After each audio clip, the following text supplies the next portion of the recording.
ये कहानी है भारत के छोटे से गांव अगहरा की निवासी पूजा पाल की, जिन्होंने अपनी लगन और वैज्ञानिक सोच से न केवल अपने देश बल्कि पूरे विश्व में एक मिसाल कायम की है।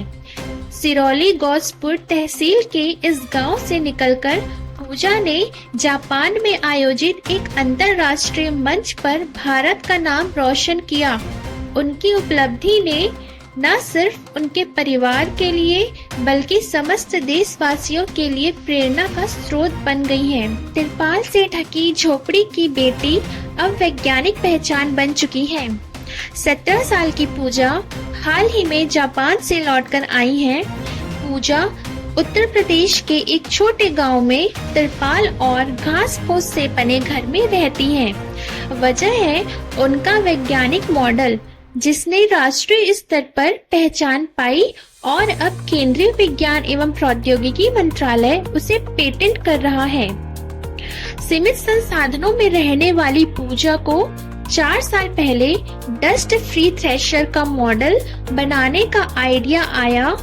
उस समय वह 8वीं कक्षा में थी। इस मॉडल में समय के साथ उन्होंने कई सुधार किए और साल 2023 में यह मॉडल इंस्पायर गीता में चुना गया। देश भर के 60 विजेताओं में उत्तर प्रदेश से सिर्फ पूजा का चयन हुआ। इन सभी 60 विजेताओं को एक एक्सचेंज प्रोग्राम के जरिए जापान भेजा गया। पूजा कहती हैं, जापान से लौटकर आई हूँ, तब से जो भी हमारे दरवाजे से गुजरता है वह एक बार जरूर देखता है। लोग कहते हैं इसी घर की लड़की विदेश होकर आई है।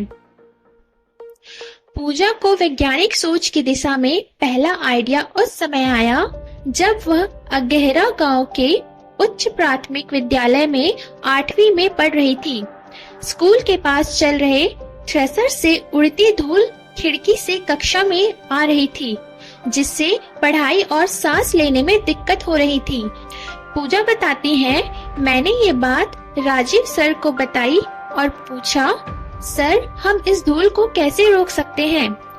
कुछ दिन बाद घर में माँ को आटा छानते देखा तो आटा चलने से मुझे इस धूल को रोकने का विचार आया। इसके बाद राजीव सर की मदद से सबसे पहले चार्ट पेपर पर मॉडल का स्केच बनाया गया। फिर कागज और लकड़ी से मॉडल तैयार किया गया, लेकिन वह सटीक नहीं था। बाद में वेल्डिंग मशीन से टीन की मदद से अंतिम मॉडल बनाया गया। पूजा के इस मॉडल का नाम है भूसा धूल पृथक्करण यंत्र।